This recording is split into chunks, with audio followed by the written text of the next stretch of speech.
dari kelompok I. Yang terdiri saya Firna Abisa. Hai. Saya Lilis. Saya Kamil. Nah, hari ini.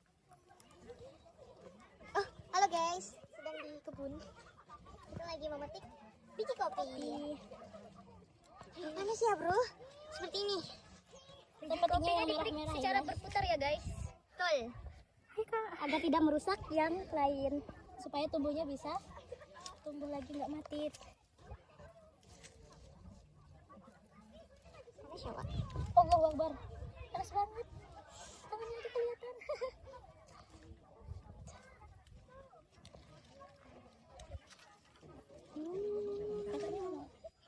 Ini alarm ayamnya.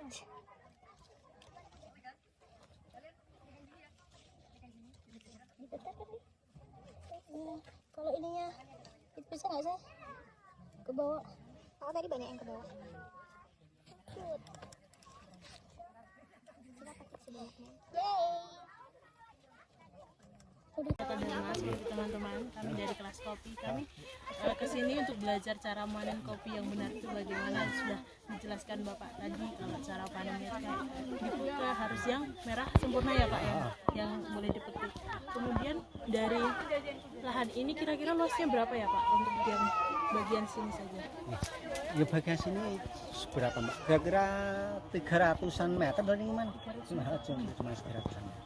Kalau jenis kopinya itu apakah satu jenis yang sama atau dicampur gitu Pak? Ini ada dua macam di sini.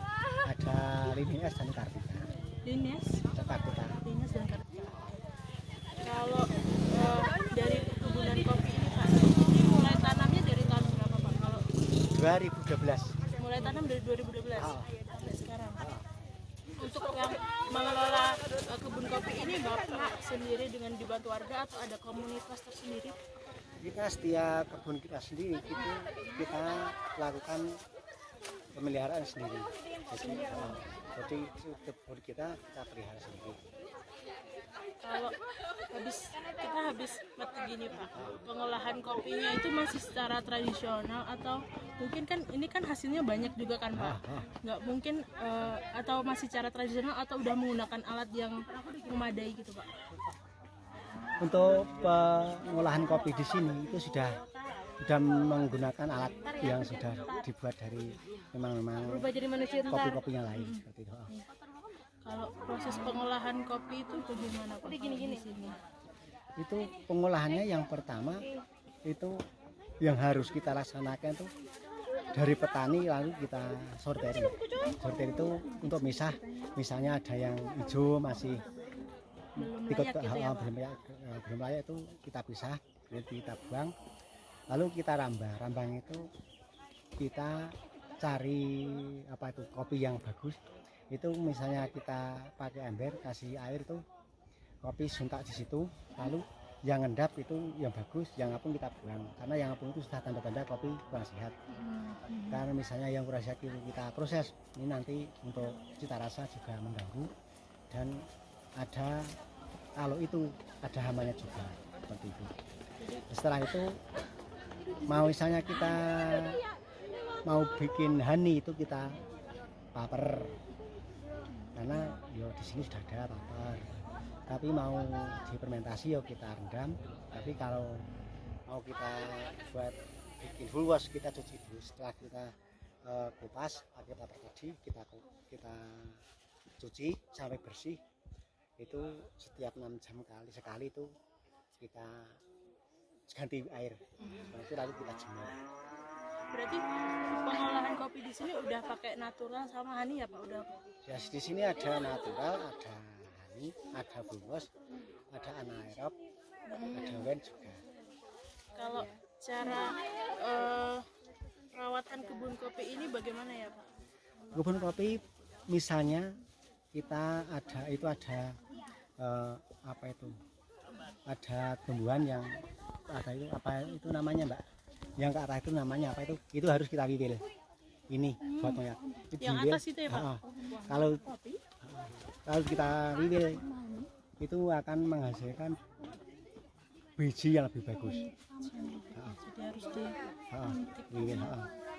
Nanti bisa saya kasih tahu cara wiwil.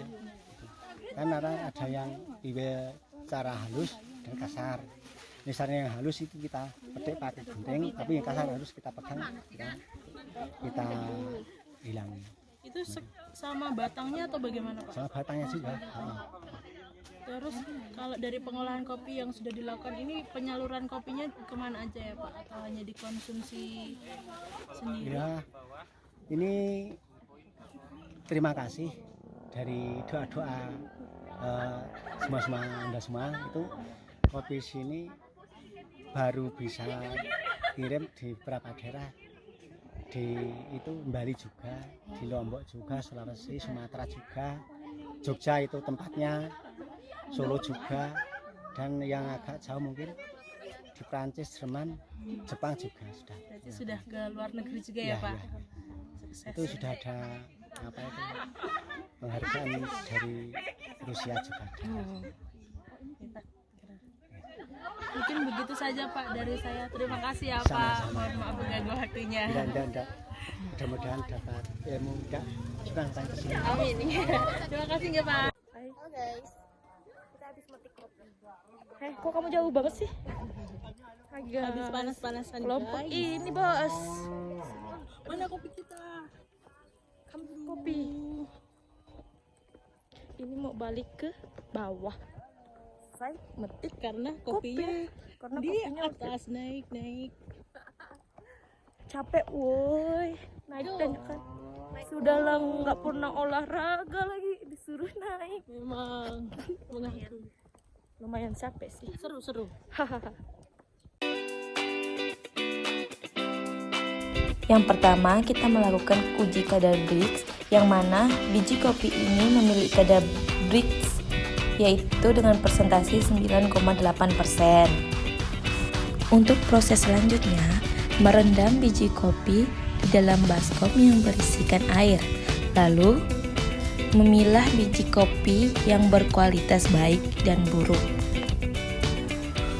Buanglah air hasil rendaman biji kopi ke dalam wastafel. Untuk tahap selanjutnya, timbanglah biji kopi menggunakan timbangan digital dengan hasil berat biji kopi 471 gram yang berkualitas baik. Setelah menimbang biji kopi, proses selanjutnya yaitu mengupas kulit biji kopi dari bijinya. Setelah dikupas, pindahkan kopi yang sudah dikupas karena proses ini menggunakan metode honey, jadi tidak dicuci. Timbanglah biji kopi dengan membiarkan sebagian kulit buah kopi yang mengandung lendir menempel pada biji setelah proses pengupasan kulit buah bagian luar, dan berat biji kopi ini yaitu 244 gram. Setelah proses penimbangan biji kopi, tahap selanjutnya timbang bubuk jamu aspargillus oryzae sebanyak 25 gram bubuk aspargillus. Tahap selanjutnya yaitu memasukkan biji kopi ke dalam wadah yang sudah disterilisasikan menggunakan air panas. Tahap selanjutnya yang dilakukan yaitu pengukuran suhu pada biji kopi. Biji kopi ini kisaran 25 derajat Celcius. Lakukan pengukuran pH biji kopi ini dengan pH 4. Lalu masukkan bubuk aspargillusnya. Selanjutnya untuk pengukuran suhu 6 jam sekali, yaitu 6 jam sekali pertama dengan suhu 28 dan pH-nya tetap 4. Untuk pengukuran kedua, ketiga, keempat, dan 5 dengan mengukur 6 jam sekali menghasilkan suhu ruang 32 dengan pH 4. Setelah selesai fermentasi dengan 36 jam, timbanglah biji kopi yaitu dengan 168 gram. Setelah ditimbang, masukkan biji kopi ke dalam wadah untuk dimasukkan ke dalam oven. Setelah pengeringan di dalam oven, biji kopi ditimbang dan dilihat kadar airnya masih ada dan bijinya belum kering. Dengan timbangan biji kopinya 113. Setelah 1 jam, biji kopi ditimbang kembali dengan berat 101 gram. Setelah 1 jam, biji kopi ditimbang kembali dengan berat 91 gram. Setelah biji kopi mengering, lalu kupaslah biji kopi dan pisahkan kulit kopi dengan biji yang berwarna hijau. Lalu biji kopinya siap diolah. Setelah selesai proses fermentasi biji kopi, sekarang diadakan untuk menguji rasa biji kopi yang sudah difermentasikan dengan rasa yang bermacam-macam rasa dari biji kopi. Setelah biji kopi dihancurkan, selanjutnya menyeduh biji kopi dan air panas. Setelah selesai diseduh, selanjutnya menguji kadar Brix seduhan kopi tersebut dengan kadar Brix-nya menunjukkan 0,3. Untuk pH kopi ini menunjukkan dengan pH 5,2.